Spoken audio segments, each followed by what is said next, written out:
Senator Tom Cotton of Arkansas joins me.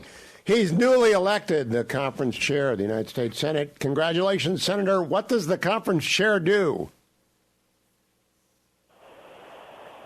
I'm sorry, you broke up there for a moment. What was that? Okay, my first question is congratulations on winning election as the conference chair. What does the conference chair do?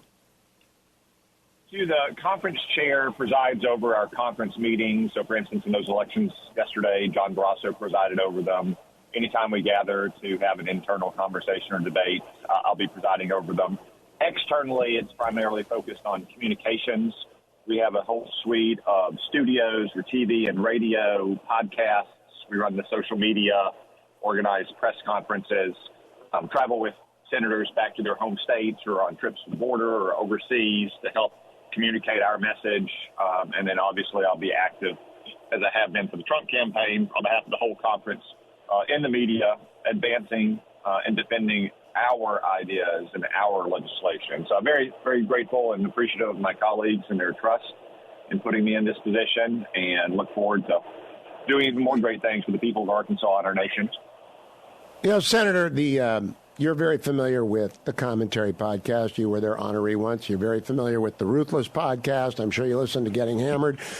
Do you think it is within the ability of the conference to actually produce good podcasting that informs and educates America? I do. Yeah, I do, Hugh. And the good thing about podcasts are you don't necessarily have to have massive reach, but if you reach the right audiences who are interested in your topic, you can have significant influence. And that can be something like the Commentary podcast that talks about American politics or the strategic situation in the Middle East, or it could be a podcast about Ohio State football or... Well, that would reach a lot of people. Cleveland Brown football, such as it is. Not so much. So I'm not necessarily saying that we'll have a podcast that rivals the reach of the Ruthless podcast or Joe Rogan, but I do think it's something that can keep the American people informed, and especially keep those people who follow the Senate closely and want Republican senators to succeed in enacting President Trump's agenda well informed. I'm happy to lend you Harley, but don't hire him away. Harley can edit from the West Coast, but don't hire him away. Senator, let's talk about Pete Hegseth. You're on the Armed Services Committee, and I'm concerned about the idiocy that was said about Pete yesterday. I know you're not going to declare support. Maybe you will. I don't know, really. But I want him to get a fair hearing because I think he's a very good choice. Yeah, Pete certainly deserves a fair hearing, just like any nominee deserves a fair hearing. And frankly, he deserves a lot more respect than people like Liz Warren is giving him. You know, they want to belittle him as, quote unquote, a Fox News host. Well, first off, there's nothing wrong with being a Fox News host. Fox has many great hosts that do important work to keep the American people informed, or on the opinion shows to give the view of center-right Americans. Second, though, Pete is much more than, quote unquote, just a Fox News host. He's a highly decorated veteran. I think he deployed 3 times to the Middle East, correct, if I'm not mistaken, plus a time in Guantanamo Bay. He spent a lot of time in the defense policy world. He's written multiple books, including a recent book, The War on Warriors, which is a very strong prescription for what needs to happen in the military to get the military back focused on its core mission, which is our national security, not social engineering. So Pete, of course, deserves a fair hearing, like all the president's nominees do, but he deserves a lot more respect than someone like Liz Warren gives him, a woman who lied about being an Indian on a job application that she otherwise might not have gotten. You know, I'm so glad you said that, and I think he will be confirmed, because I believe anyone who reads The War on Warriors is going to understand he knows what he's talking about. There are a lot more positions at the Department of Defense, though. DepSec, Undersecretary, the service secretaries. Have you had any intimations that those will be following quickly? Just a few conversations here and there, Hugh. The president obviously has many, many jobs to pick. I'm happy to let him bounce ideas off of me or provide names if he asks for them. At the same time, I know he's inundated with job seekers and lots of good idea fairies visiting Mar-a-Lago every day to sprinkle good idea dust all over the place. So I have confidence that he's going to be moving a strong slate of nominees for defense and all across the government. And it'll be a mix of people, I think, like a Pete Hegseth, who has deep knowledge of the military from the front lines and from study, if not deep experience inside the Pentagon, and those people who are experienced in the Pentagon. Remember, this is an unusual situation we find ourselves in, where President Trump is returning for office.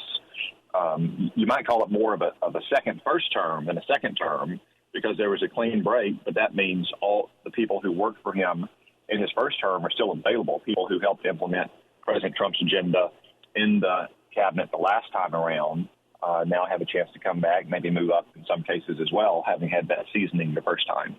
Now, Senator, of course, I wrote a column about the budget reconciliation process because everybody wants to know about that, and for Fox News, and nobody does know about that. And I'm going to ask you a question about that. But first, on appointments generally that need Senate confirmation, he can't make a nomination till he's inaugurated.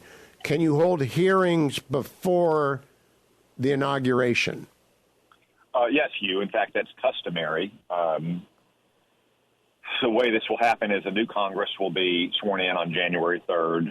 We should, with clear election results, unlike we've had the last two times because of Georgia runoff elections, we should have an organizing resolution passed. Committees should be constituted, and I would like to see us process as many confirmation hearings as we can between January 3rd and January 20th. On January 20th at noon, the president will put his hand on the Bible and take the oath and give an outstanding inaugural speech, and then he'll walk inside the Capitol. And at that very moment, I will expect him to sign dozens of nominations, formally submitting nominees to the Senate, whose confirmation hearings will have already been conducted. We should settle for, at a minimum, what happened in 2009 when Barack Obama took over. That's 9 nominees to the cabinet in the first 2 days. I think we should go for a lot more than that, but we should see if the Democrats want to do it the easy way, which is consenting to move these along in an expeditious fashion, or if they're going to compel us to do it the hard way, which is grinding it out and using the rules of the Senate to process these nominees promptly. We'll see, but I expect that the president will get his nominees in place promptly and efficiently, more so than we did in 2017. Can a hearing be held before the FBI full-field background investigation is done? Traditionally not, Hugh. That is usually done before hearing is complete. I would expect the FBI to conduct those hearings in a very prompt, or those background checks in very prompt fashion, though. And one thing I will not tolerate, which we saw some in the first Trump administration, is either the FBI dragging its feet because a nominee is in disfavor with deep staters over at the Department of Justice, or refusing to close it, or otherwise weaponizing classification or security background checks and classification decisions against the president and his nominees.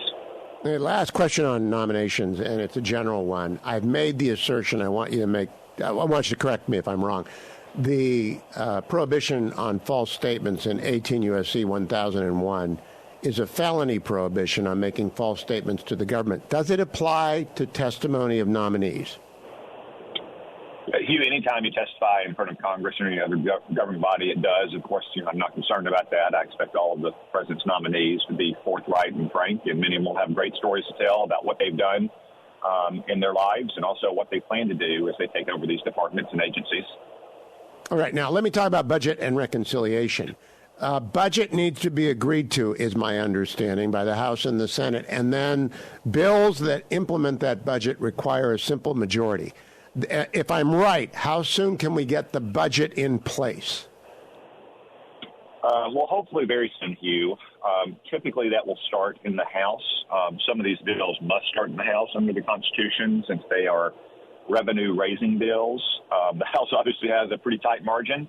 I think we will probably start our work on January 20th on the January 3rd on the president's nominees, and let the House take the lead on some of the budget questions and the big bill that we'll need to pass next year that will extend and enhance the tax cut bill from 2017, hopefully do a lot more on things like energy as well. And then they'll have to pass those bills first and send it to the Senate. But I hope that we can do it sooner rather than later. That'll probably be the most consequential piece of legislation next year. Many of those tax measures expire at the end of the year, and I'd like to give our families and businesses as much lead time and clarity and certainty as they can have. Amen. Now, I'm going to lobby you, Senator, on the air. I would like you to zero out NPR and the Corporation for Public Broadcasting because I make my living the old-fashioned way. I earn the audience. I earn the revenue. I don't think they should be subsidized a dime. Don't want them to go away. Fine by them to beg. Nothing against some good quality product like Steve Inskeep. They should not get a dime from the federal government. You think that's possible? Well, and then with that funding, you want to use that for deficit reduction or subsidize Ohio sports teams? The latter. Obviously, we ought to be able to do the latter, but I do want it. Just finally, I would like a level playing field. That is the kind of thing, Hugh, yes, that could be done, either in the reconciliations process. Obviously, the Democrats have more say in the latter than they do in the former. But I do expect us, given that the Democrats stretch the boundaries of what's typically done in this budget reconciliation process in 2021 and 2022, to be as creative as we can be within the constraints of the Constitution and our congressional rules to deliver on President Trump's agenda. Yeah, everything is up to the Senate parliamentarian, right? When it finally comes to you, trailer bills either up or down, depending on what the parliamentarians say. Ultimately, but again, she's not making decisions just willy-nilly or based on her own. I mean, it's akin to our common law system in the courts, Hugh. Once a thing has been done, it becomes a precedent of the Senate. So those are different in 2025 than they were in 2017.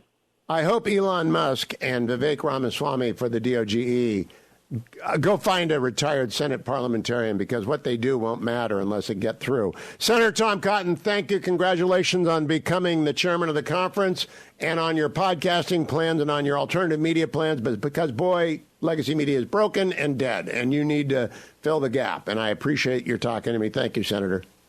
Thank you, Hugh. I didn't bring up Arkansas football because I am a gentleman.